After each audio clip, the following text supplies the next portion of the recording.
السلام علیکم زما پښتنو وروڼو خویندو السلام علیکم. نن زه غواړم چې تاسو سره په یو علمي خبره باندې بحث وکړم او هغه علمي خبره موضوع یا ټاپک د شیخ ملي د لینډ سیټلمنټ باره کې دی. د شیخ ملي د نوم نه خو به یقینا چې تاسو ټول خبر یې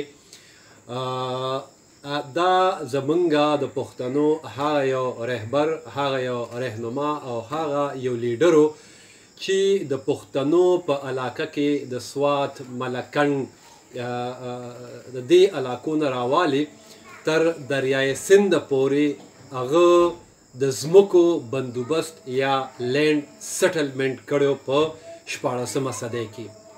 د دې باره کې شیخ ملي یو ډیر ضخیم کتاب لیکلی و چې هغې ته به دفتر شیخ ملي وي. په دې کتاب یا په دې دفتر کې ډیر زیات ماینیوټ ډیټیل هغه لیکلی و، خو د دې دفتر یا د دې کتاب نن سبا هیڅ پته نه لګي. دا کتاب یا دا دفتر چرته لاړ، دا چرته رک شو یا دا چرته رک کړی شو، د دې باره کې د پښتنو د سکالرانو هیڅ کار نشته دی. زما د نظر نه پې تر اوسه پورې د محمد علي دینخیل صاحب یو آرټیکل دا تیر شوی دی. محمد علي دینخیل صاحب دا آرټیکل په 2012 کې د پیښور میګزین، دا 3 میاشتنی میګزین دی، په دې کې لیکلی و او د دې مضمون موضوع ده د شیخ ملي دفتر څه شو، یعنی د شیخ ملي دفتر چرته لاړه، دا چرته رک شو.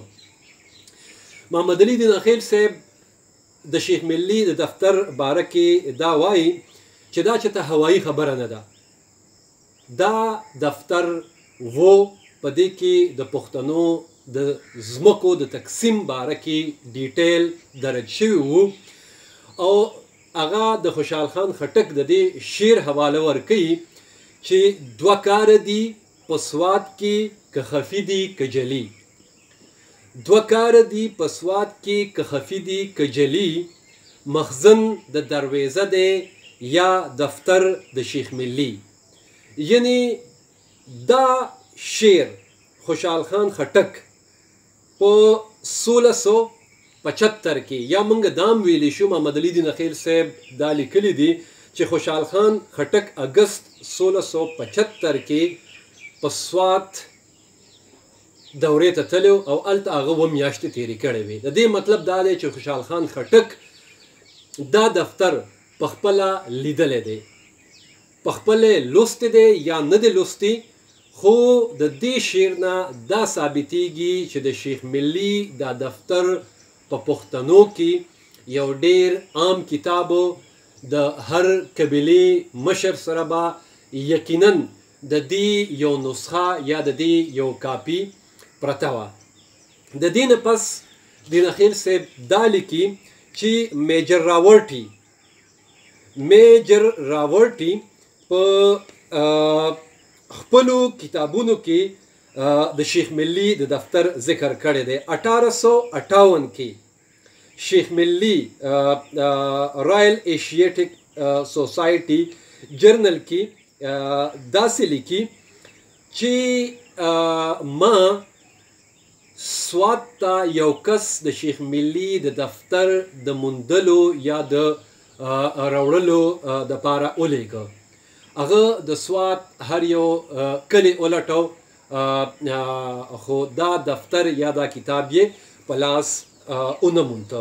د دې نه علاوه محمد علي دینخیل صاحب اخره کې دا لیکي چې میجر راورټي په 1901 کې د پښتو د ډکشنرۍ په دیباچه کې داسې لیکي د شیخ ملي د دفتر باره کې چې this is the earliest work I have been able to discover. یعنی دا په 20مه صدۍ کې د دې ډک درک معلومو. میجر راورټي دا دفتر په خپله لوستی و.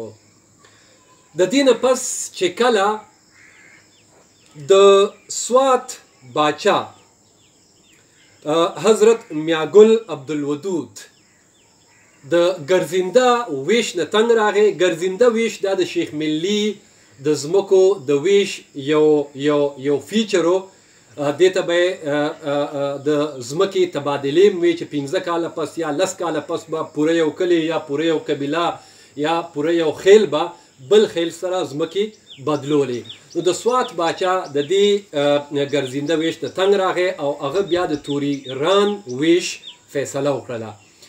لہذا په 1924 کې چې دغه توریران ویش نافذ کړ، نو دې سره د شیخ ملي د دفتر غایب کېدل دا څه معنی لري؟ یعنې زه به په دې هکله دا ووایم چې د شیخ ملي د دفتر نه مخکې چې کومې تاریخي نسخې دي هغه ترلاسه کېږي، د بایزید انصاري کتابونه ترلاسه کېږي، د مغولو د تاریخ نویسۍ تاریخونه او هغه نسخې ترلاسه کېږي، ولې د شیخ ملي یو کتاب هم لا تر اوسه پورې ترلاسه شوی نه دی؟ د دفتر نه علاوه شیخ ملي فتح سوات یو کتاب لیکلی دی، د هغې هم هیڅ ډک درک نه لګي. د هغې نه علاوه موږ په کتابونو کې دا لولو چې شیخ ملي یو ښه شاعر و او هغه خپل دیوان مرتب کړی و. نو د شیخ ملي د دې نسخو د ډک دپاره زما تاسو ټولو ته دا درخواست دی، کم پښتانه چې په بهر ملکونو کې ناست دي، په ولایت کې ناست دي، په انګلند کې ناست دي، په جرمني کې ناست دي، یا په روس کې ناست دي، یا د یورپ او د امریکې په مختلفو ریاستونو کې ناست دي، چې د دې نسخو د دې تاریخي دستاویزاتو د موندلو دپاره خپل کوشش وکړي. او زه خپلو ملګرو ته کوم چې دلته په پاکستان کې دي هغې ته هم دا درخواست کوم، سپیشلی د خپل سوات، صوابۍ، ملکنډ، د چکدرې، د دیر، د نوخار، د چارسدې، د دې علاقو، چونکې دا علاقې د شیخ ملي د ځمکو په ویش کې شاملې وي، د دې علاقو خلکو ته زما دا ریکویسټ دی چې په خپلو کورونو کې یا په خپلو لایبریرو کې یا د خپلو مشرانو صندوقونه د دې دپاره ولټئ. او یقینا زما دا یو ارمانم دی، زما دا یو تمنام ده، او زما دا یو مقصدم دی چې موږ ته به باید د شیخ ملي دغه تاریخي دستاویزات په ګوتو باندې راشي. نو زه خپله دا یو کمپین، دا یو تحریک شروع کول غواړم چې زمونږ د پښتنو د علم دوسته خلکو دا یو مقصد وټاکلی شي چې مونږ د شیخ ملي د دې قیمتي دستاویزاتو د ډک دپاره لږ منډه ترړه او لږ کوششونه وکړو. ډاکټر حمایت الله یعقوبی، قائد اعظم یونیورسٹی اسلام آباد. والسلام.